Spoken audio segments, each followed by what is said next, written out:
karunia Allah yang dilimpahkan kepada kita sehingga kita masih mampu bersabar. Kita masih mampu untuk istiqomah dalam perjalanan untuk memperjuangkan din ini. An aqimud din wa la tatafarraqu fihi. Jadi di luar sana banyak orang yang merasa memperjuangkan din, tapi dengan cara masing-masing.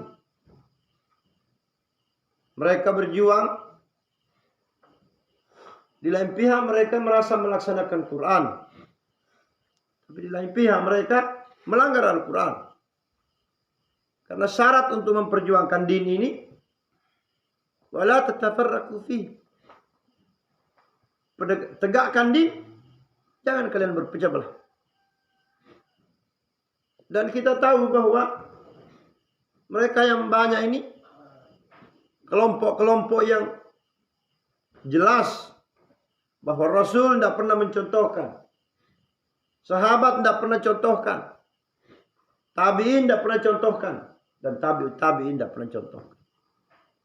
Sementara Rasul hanya memberitahu bahwa ada 3 kurun, hanya 3 kurun yang terbaik, yang ada jaminan dari Rasulullah SAW. Masa sahabat, murid sahabat, dan muridnya murid sahabat. Kemudian Rasul mempertegas, "Fa'alaikum bisunnati wa sunnatil khulafa'ur rasyidin al-mahdiyyin." Padahal kita paham bahwa Islam ini sudah sempurna. Kadang-kadang ada orang, oh kami nggak ngerti itu mana golongan yang hak itu. Nggak paham. Nggak tahu golongan yang hak. Ini kan memahami Islam keliru. Kalau ada orang nggak tahu mana golongan yang hak, itu dia memahami Islam keliru. Dia menganggap Islam belum sempurna. Padahal Islam ini sudah sempurna. Al-yawma akmaltu lakum dinakum wa atmamtu alaikum ni'mati wa raditu lakum al-islam dinan. Sempurna sudah.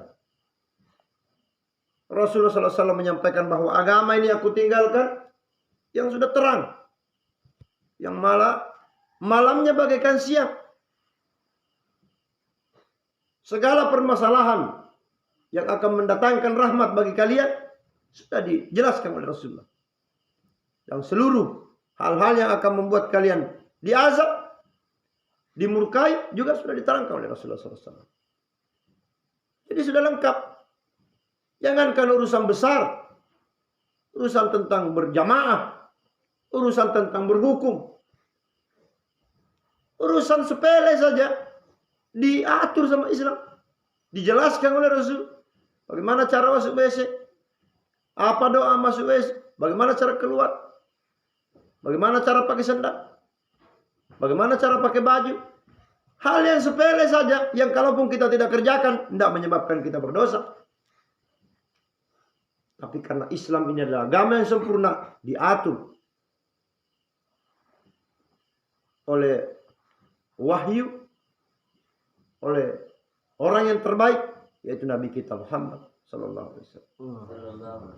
Jadi kalau ada orang menganggap bahwa kelompok Islam yang hak kami nggak paham, kami ini cuma berusaha saja, itu berarti dia sudah terlalu jauh dari Islam. Rasul memberitahu bahwa ketika setelahku nanti akan terjadi perselisihan yang banyak. Akan terbentuk kelompok-kelompok, perpecahan. Rasul memberitahu bahwa fa'alaikum bisunnati wa sunnatil khulafa'ur rasyidin al-mahdiyyin. Tetaplah kalian berpegang dengan sunnahku dan sunnahnya para khalifah, dijelaskan oleh Rasul, yang mendapatkan petunjuk. Gigit dengan gigi geraham kalian dan berhati-hati kalian dengan golongan-golongan yang baru yang tidak pernah ada contoh-contohnya, tidak pernah dibikin oleh orang yang terbaik, sahabat, tabi'in, tabi'ut tabi'in. Karena pada hakikatnya seluruh kelompok yang tidak pernah dicontohkan itu adalah bid'ah, dan seluruh kelompok yang bid'ah itu sesat. Dan seluruh kelompok yang sesat itu fitnah. Itu jelas dari Rasulullah SAW. Maka bagaimana kelompok di zaman Rasul? Satu saja kelompok. Karena pemimpinnya Nabi, maka kelompoknya disebut an-nubuwah. Kalau pemimpinnya setelahnya pemimpinnya khalifah, kelompoknya disebut khilafah. Jelas di sini. Jadi kelompok itu tercermin dari siapa pemimpinnya. Kalau pemimpinnya raja, nama kelompoknya kerajaan. Kalau pemimpinnya presiden, nama kelompoknya negara. Islam mencontohkan Nabi pemimpinnya disebut nubuah. Khalifah pemimpinnya disebut khilafah. Tidak ada lagi yang lain. Maka kalau tidak pernah ada yang lain, jangan dibikin.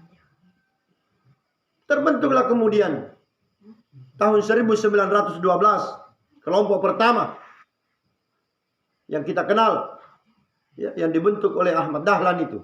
Semoga Allah merahmati beliau. Dia bikin kelompok, merekrut para pemuda-pemuda untuk bagaimana mengajak bersatu umat. Ya. Kemudian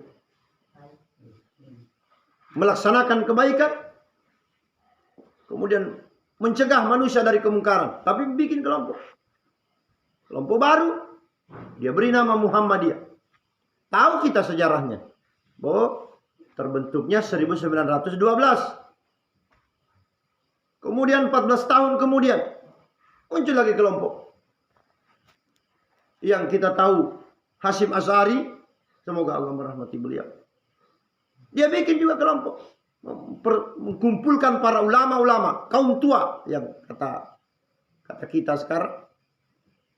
Kemudian juga ingin mengajak, wal takum minkum ummatu yad'una ilal khair wa ya'muruna bil ma'ruf wa yanhauna 'anil munkar. Dia juga ingin mengajak kepada kebaikan, mencegah dari kemungkaran, tapi bikin kelompok. Yang mana Rasul tidak pernah bikin, sahabat tidak pernah bikin, tabi'ut tabi'in tidak pernah bikin seperti itu. Dia bikin Muhammadiyah, apa? Nahdlatul Ulama, atau disingkat dengan NU. Kemudian muncul lagi Maulana Ilyas, bikin juga kelompok yang keliling-keliling itu. Ngajak sholat. Ajakannya bagus. Mengajak sholat.